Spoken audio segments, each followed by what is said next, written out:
I was born in England in 1959, my father Aziz Radwan from Egypt, and my mother Mary Magson from England. My father was a Muslim, but he wasn't very religious. However, when he married my mother, he insisted she convert to Islam, and we were raised as Muslims. When we were young, my father hired a Tunisian sheikh to teach us Arabic and to memorize the Qur'an. I wasn't very religious in my youth, until I approached the age of 20 when I became confused about my identity. I asked myself questions such as, who am I? What is the meaning of life? What is my purpose? Then a series of events caused me to review the religion of my birth. The first was the Islamic Revolution in Iran. I remember watching the battles in the streets of Tehran on television and the courage of the people in front of the heavily armed guard of the Shah. I was also aware that Islam played an important role in motivating them. I was faced by another example of the power of faith when my close friend came back from a trip to proclaim that he had found Jesus and become a Christian after having been an atheist. My friend tried to convert me, but when he explained its doctrines such as the Trinity, original sin, and atonement, I knew they were concepts I couldn't believe in. Not long after this came another event in this series, when I saw the famous singer Cat Stevens on television, announcing that he had embraced Islam and retired from the music industry. The public was surprised that he would turn his back on fame and fortune for the sake of Islam, but it aroused my curiosity and encouraged me to look again at my religion. The last episode in this series of events was my visit to Egypt with my father. We stayed at my uncle's apartment in Cairo. He was a religious man, and we soon entered into discussions about religion. He gave me a copy of the Qur'an and made me promise I would read it. So the next day I sat down to read it as promised, with the intention of just reading a few pages. But I found a certain appeal and comfort in reading it, and I couldn't put it down. God is the light of the heavens and the earth. My mercy envelops all things. If my servants ask you about me, indeed I am close. I respond to the call of he who calls whenever he calls on me. And do not turn your cheek in contempt towards people, nor walk through the earth exultantly. Indeed, God loveth not the arrogant boaster. Be good to parents, to kinfolk, to orphans and the needy, and speak kindly to mankind. We have made you into nations and tribes, so that you get to know one another. The most noble of you in the sight of God is best in conduct. The servants of the merciful walk upon the earth with humility, and when the foolish berate them, they respond with peaceful words. The words affected me emotionally, and I felt a strange force in my heart, and tears rolled down my cheeks. I felt certain it was God speaking to me through these pages, and that I had discovered the meaning of life I had been searching for. I returned to England full of zeal and determination to immerse myself in my faith. When I returned to England, I studied Arabic and Islamic history at the University of London. My specialist subjects were tafsir of the Qur'an and pre-Islamic poetry. I was keen to learn all I could about Islam, and the university library became my second home. I would study late into the night until the librarians had to ask me to leave at closing time. During the second year at university, I became president of the Islamic Society, and I set up a bookstall for Islamic materials. And I obtained permission from the university authorities to use a room for daily and Friday prayers. I was also keen to call people to Islam outside the university, and I attended Islamic circles in mosques and houses, and became the leader of one of these circles called the Dawah Society. One day, one of my friends invited me to attend a gathering called Jamaat al-Tabligh, a movement aimed at bringing Muslims back to the right path. The meeting was held at a mosque in northern England, and we stayed there for 2 weeks, night and day, isolated from the secular world. We spent every day listening to lectures and only went outside to call local residents to come and listen to the talks. This experience had a profound effect on me, and when it was time to return home, I found my whole focus concentrated on the hereafter, the worship of God, obeying his commands and avoiding his prohibitions. Not only did I perform all the obligatory acts, but also every sunnah and every act of extra worship also. The awakening of my faith coincided with a widespread awakening amongst Muslims in England in the late 1970s and early 1980s. Amongst the causes of this awakening were a number of emotive factors in the Muslim world at the time, such as the Islamic Revolution in Iran, the Soviet invasion of Afghanistan, the Israeli invasion of Lebanon, and the Sabra and Shatila massacre. But perhaps the most important of these factors was the funding of Islamic Dawah by the Kingdom of Saudi Arabia. This led to the spread of Salafi ideology in every corner of the world, and the emergence of political groups such as jihadists and caliphate movements. During these years, the number of Muslims rediscovering their faith increased, and our Dawah society became ever more crowded. We organized many activities, including camping trips, museum visits, iftar parties, and the publication of an Islamic magazine that I edited. In 1988, Salman Rushdie wrote his novel The Satanic Verses. I hadn't heard about it until one of our members attended the Dawah Society with some quotes. After reading them, we decided to write letters to the publisher demanding the book be withdrawn due to it insulting the Prophet. The issue stirred the emotions of Muslims and increased their interest in politics, and as a result, many came to adopt more aggressive politics.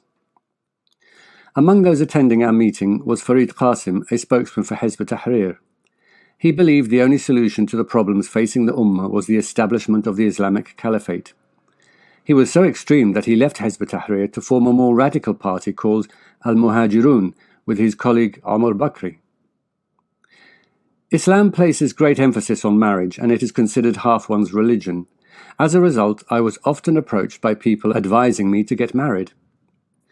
Amongst them was an Egyptian woman called Sister Sharifa, who was always at Regent's Park Mosque and seemed to work as an unofficial matchmaker. She would stand by the entrance to the mosque and ask every young girl entering, "Are you married?" If they answered no, then Sister Sharifa would search for a suitable young man for her. Thus it was that she came to my father's house one day with a girl she considered suitable for me.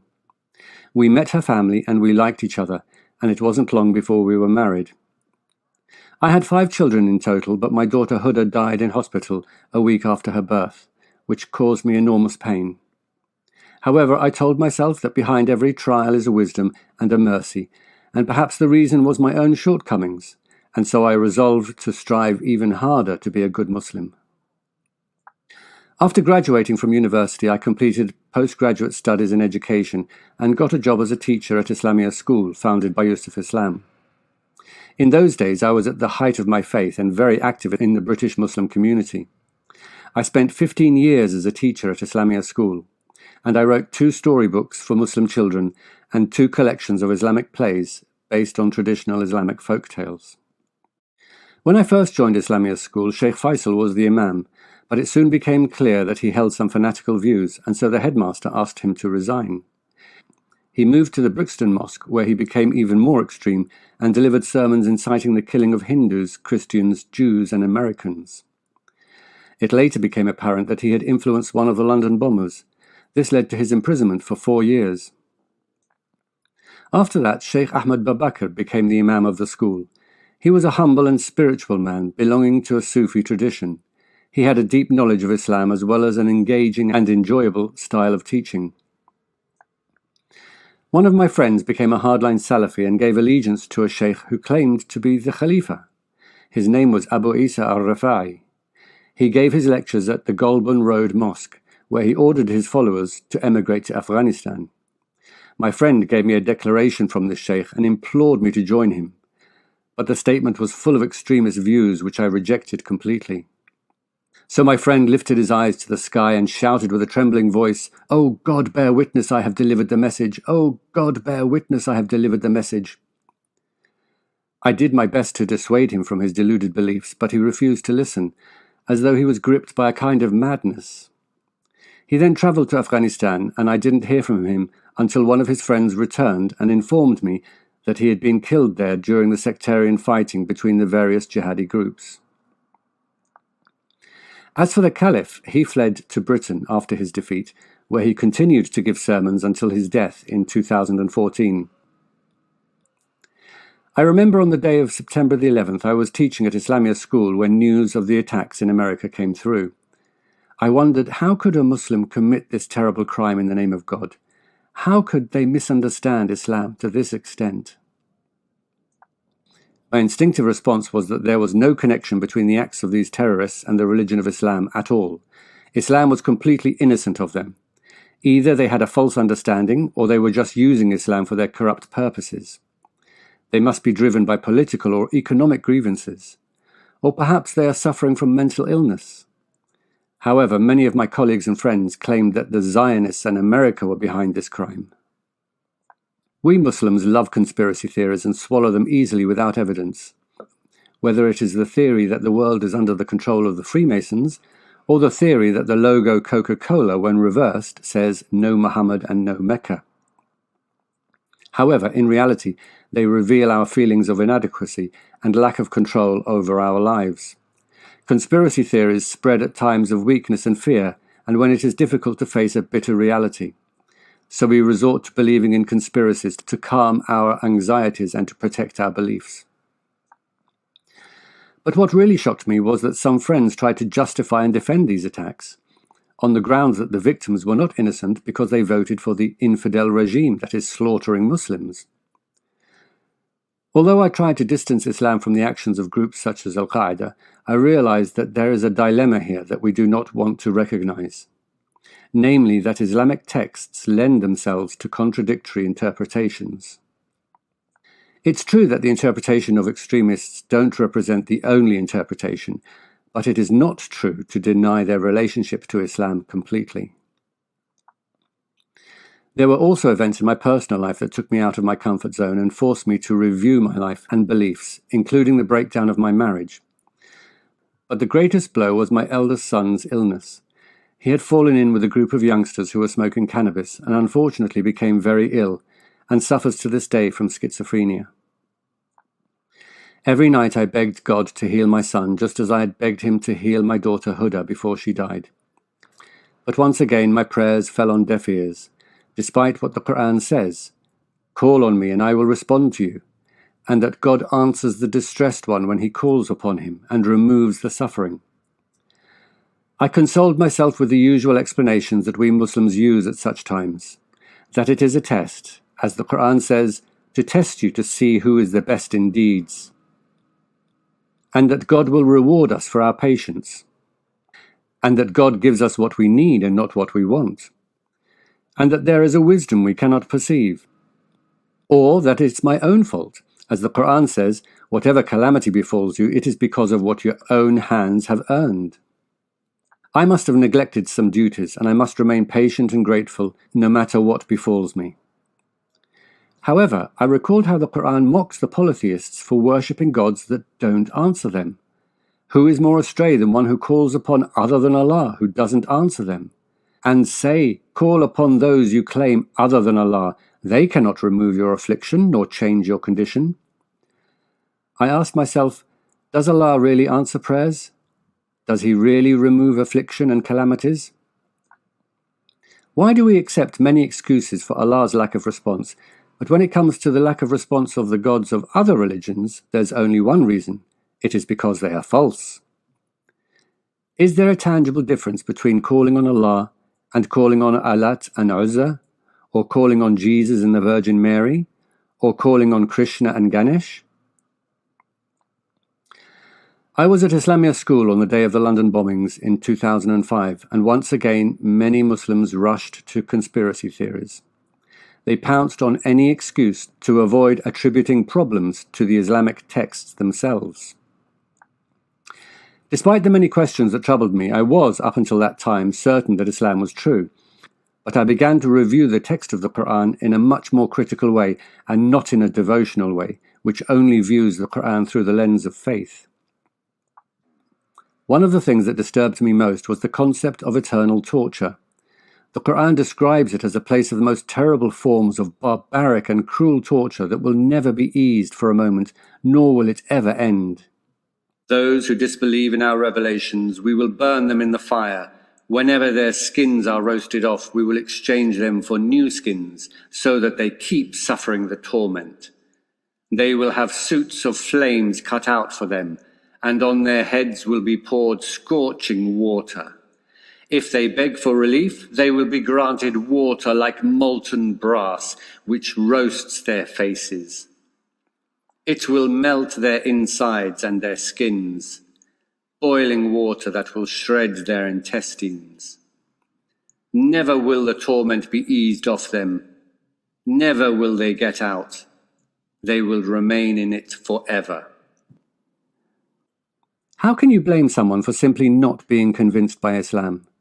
Doesn't eternal torture contradict justice and reason, never mind mercy? Human beings face many claims from religion, and none of them are conclusive. Faith depends on a variety of factors such as family, environment, education, cultural bias, and so on. It has nothing to do with a person's virtue or lack of virtue. How can it be right to torture someone who has committed no crime, nor has complete control over what he believes or doesn't believe? The Qur'an says that God is the most merciful of those who show mercy, and that his mercy envelops all things. But where is this mercy? I am utterly baffled by the word mercy that is so often repeated in the Qur'an. Does God give it a meaning that is different from the meaning it has amongst humans? It is said that the mercy of God is for everyone in this life, but only for believers in the next life. Well, if that's the case, then his mercy doesn't embrace everything then. It's absent at the very time it is needed most, and when it carries real significance. Criminologists explain that punishment should not simply be revenge, but must have a purpose such as reform or treatment. But what is the purpose of torturing unbelievers without end? If they have a sickness in their hearts, as the Qur'an says, then why doesn't God cure them? It is said that those who are sent to hell can never be reformed, as the Qur'an says, if they were sent back, they would return to that which they were forbidden. But doesn't God have power over all things? And if God is truly the most merciful of those who show mercy, then why not just let them die at the very least? What is the point of keeping them alive so they can simply be tortured without end? I remember Sheikh Zindani said in one of his lectures that the unbeliever deserves eternal punishment because he died with the intention that if he were to live forever, he would disbelieve in God forever. But whatever the intention of a person when he dies, his intention may change if his life were prolonged. The unbeliever may become a believer, and the believer may become an unbeliever. So eternal punishment is not because of his intention at the moment of his death, but because God knows his intention will not change even if he lived forever, and God knew that from the start. So if it is the knowledge of God that is the reason for eternity in hell and not our limited actions, then what is the meaning of this life? Isn't God above doing things for no reason? I always used to say that the descriptions of hell in the Qur'an are merely metaphors and must not be understood literally. But whether those descriptions are metaphors or not, the result is exactly the same, a punishment that causes eternal suffering, whether physical, mental, or spiritual. My questions and doubts continued to multiply. Among them was the following verse in Surah An-Nisa. As for those women from whom you fear rebellion, admonish them, then separate in bed from them, then hit them. Is this really the speech of an all-wise, all-knowing God? Is disciplining a wife by hitting her amongst the divine secrets revealed from heaven? Psychologists agree that hitting your wife is completely unacceptable behavior and is not an effective way of solving marital problems. On the contrary, it can cause psychological harm, as well as being extremely humiliating, even if it is not a harsh beating, as Hadith says. As for those who say it simply means a light tap with a miswak, this turns a serious matter into an absurd farce. Imagine the scene. A husband says to his wife, "Darling, I tried to explain, and I tried temporary separation, but to no effect. So now I want you to stand still for a moment while I make some light taps on your shoulder with this toothpick." It's utterly absurd. I tried many times to make sense of this verse to calm my doubts, but I had no choice other than to be honest with myself. I simply couldn't believe that this was the speech of the Creator of the universe. I could no longer ignore the many other verses that caused me turmoil, such as those that allow the possession of slaves and sex with concubines, or that stipulated punishments such as flogging and amputation of hands, or that contain stories that contradict reason such as Gog and Magog trapped behind a wall until the day of judgment, or Solomon and his talking animals, and the jinn who didn't realize Solomon had died until an insect ate his walking stick and he collapsed, the whale that swallowed Jonah, the squadron of birds that defeated an army with stones, the story of Adam and Eve, or the story of Dhul-Qarnayn, which resembles the Alexander myths that are well-known fictions. I felt like I had woken up from a long sleep. The major proof that Islam is true, according to Muslims, is the miraculous linguistic nature of the Qur'an. But I now ask myself, where is this miracle? All I see are human words.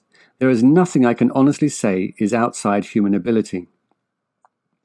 The Qur'an says, if you are in doubt about what we revealed to our servant, then bring a surah like it. Well, yes, I am in doubt, and it's true I can't bring something like it. But does that mean it is from God? I also can't bring something like Shakespeare's plays. Is this proof they're from God?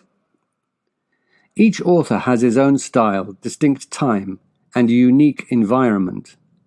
If the challenge is to produce works exactly like theirs, then that's impossible, no matter who the author is. However, if the challenge is to produce better works, then this challenge is a matter of opinion.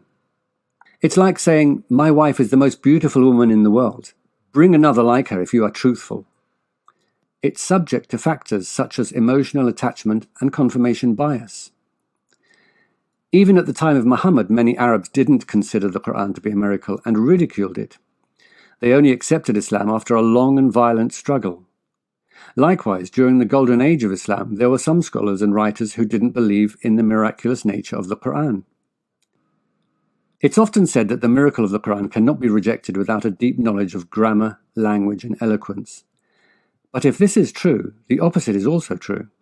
It's impossible to believe in the miracle of the Qur'an without a profound knowledge of grammar, language, and eloquence. But most Muslims don't understand Arabic, never mind the intricacies of eloquence. Despite this, every Muslim, regardless of his language or level of education, is certain that the Qur'an is a miracle outside the capacity of humans.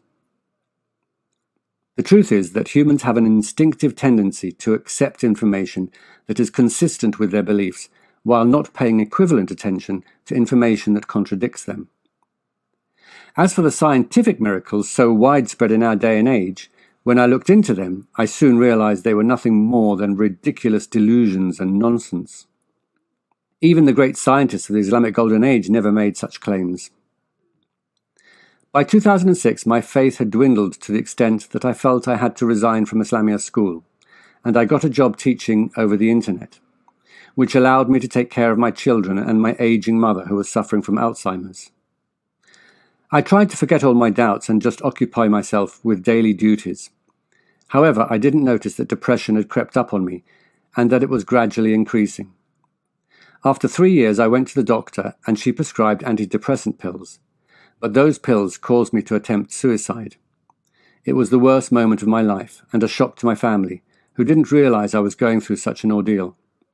They stepped in to relieve me of some of the burdens I had been struggling with on my own, and my brother insisted I stay with him for a while on his farm in the countryside. My stay in the countryside gave me the opportunity to think and meditate. I realized that loss of faith has stages. The first is denial and an insistence that there is no problem. The second stage is anger and blame. Anger at critics of Islam and throwing blame on others. The third stage is a tendency towards reform movements that call for a new understanding. The fourth stage is depression and feeling that there is no purpose to life. The last stage is acceptance of reality and coming to terms with the new situation. I don't have the answers to the big questions such as the meaning of life or if God exists. But I do know I don't believe in Islam nor any religion. In my opinion, all religions are man-made. This doesn't mean I hate Muslims. Quite the contrary, I feel enormous empathy towards them. And I know that most believers are peaceful and good. And I know that religion brings a great deal of comfort to millions. But although I'm not against religion, I do call for the non-interference of religion in the life of an individual, and for freedom of thought and freedom of conscience, and the right of a person to choose what he believes and doesn't believe without punishments, threats, or pressure. Man finds comfort in certainty and doesn't like to admit ignorance. But as the philosopher Voltaire said, doubt is an uncomfortable position, but certainty is an absurd one. Metaphysical matters cannot be known for certain. As a result, humans created religions to give them certainty and peace of mind in a world full of dangers and fears. But if there really is a truly wise God, he would not punish us for not believing in that which we cannot believe. On the contrary, he would want us to be honest with ourselves.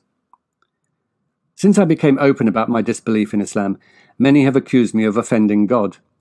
But I ask you honestly, who is really offending God? The one who says that the merciful of the merciful tortures his creation without end? Or the one who says that if there is a God, he must be higher and greater than that?